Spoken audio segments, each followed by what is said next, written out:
Troopers. Welcome back. It's good to be home. Just got in last night. And I have a few things to talk about, and then it'll be off to work. Now, if you're hearing some whooshing noise in the background, the winds are really blowing here in Florida today. In fact, my RC club has postponed their fun fly because of all the winds, and that was a good call. So, real quick news tidbits. The Roland made it back without any damage. The Albatross, not so fortunate. The landing gear got pushed a little aside, which is easy enough to repair, except I think that may have been the good gear. Anyway, the wings also got squished over to one side, but I just kind of, see, so it can be repaired. Of course, that broken landing gear, I could make a nice old diorama because that actually adds some authenticity to it. But speaking of World War I aircraft, while I was gone, my wife got a frame for the Jack Linwood comp of the SE5. And while I'm on the SE5 kick, I should point out that Mark in Montana sent me the Revell SE5 kit. Of course, this is later artwork, but I am looking forward to building this. I need to get some easy line, or I'm going to have to stretch some sprue because I may try to rig this one at 1/72nd scale. Woohoo! We thought the Felixstowe was fun. So I'll see how that goes. I'll probably practice on a couple of the German planes first, but my tentative plan is to pose the model with the painting up on the shelf. By the way, probably going to have some more box art comp news coming in a while, but I'll wait until that's actually happened before I get into it. Today's plan is probably get another hit of coffee in me and then head over and start working on the Felixstowe.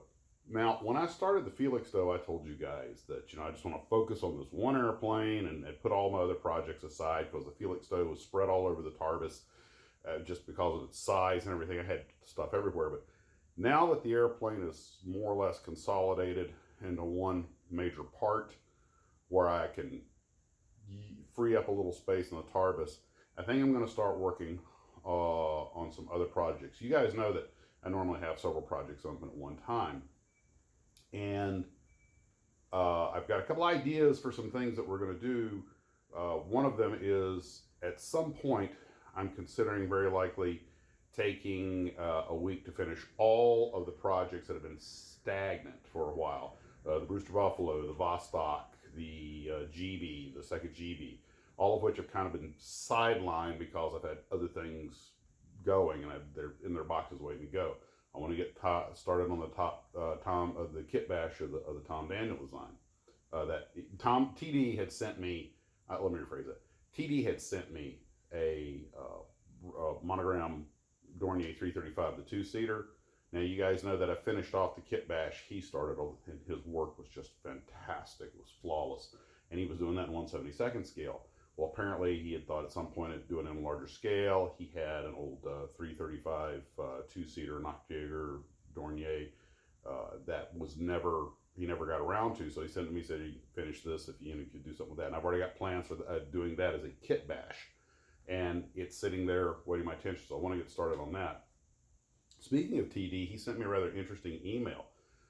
You guys will recall in the live stream we talked about those turbine-powered trucks, the one Ford did and the one GM did.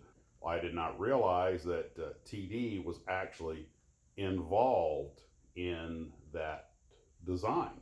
That was one of the projects he worked on, and I found that really interesting. In fact, I'll just go ahead and read you the email he sent me. Now, I am paraphrasing this a bit, but apparently the last time TD saw his design, and it was his design, was when the model, the large-scale model, was in the styling paint shop. And Bill Mitchell was taking a long, hard look at the model and at TD. TD was still in the preliminary design studio, which was known as the Playpen, with some other new hire stylists. And the tour bus was part of his design premise of initiating two all-new modes of travel around the existing tour bus route at the Tech Center grounds to properly handle the rather considerable amount of tourism they had. TD had determined that two types were needed to replace the four-door GM gas-powered cars that were being used for that purpose. One being a two-passenger self-driven vehicle, which was self-driven via underground electronic cables that included voiceovers to the sightseers. The other was a gas turbine-powered tractor hitched to a 50-passenger high-visibility body with the same automated voiceover for points of interest, and there were many on that tour. And he says, and I quote, "But when I saw the red tractor trailer and saw my turbine-powered design reconfigured for highway use, I recoiled at the thought of such a low-to-the-ground cab and driver being exposed to the perils of daily highway accidents.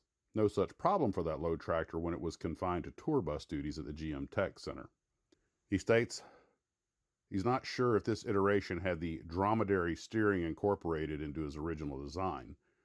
At the time of creating my design premise for the advanced methods of transporting visitors and tourists around the Tech Center, someone in management assigned a great young engineer, John Holcomb, to work with him on the mechanics.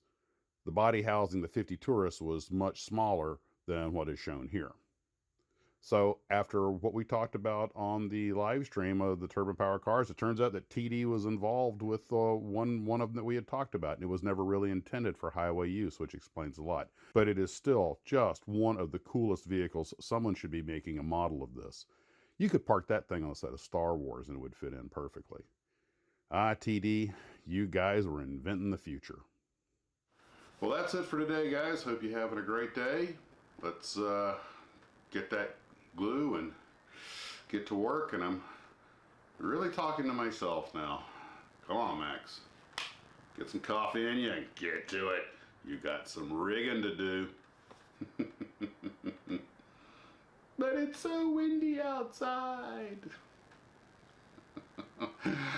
I really need another coffee and then I'll get to it. I promise tonight I will show you guys the progress I made. Take care.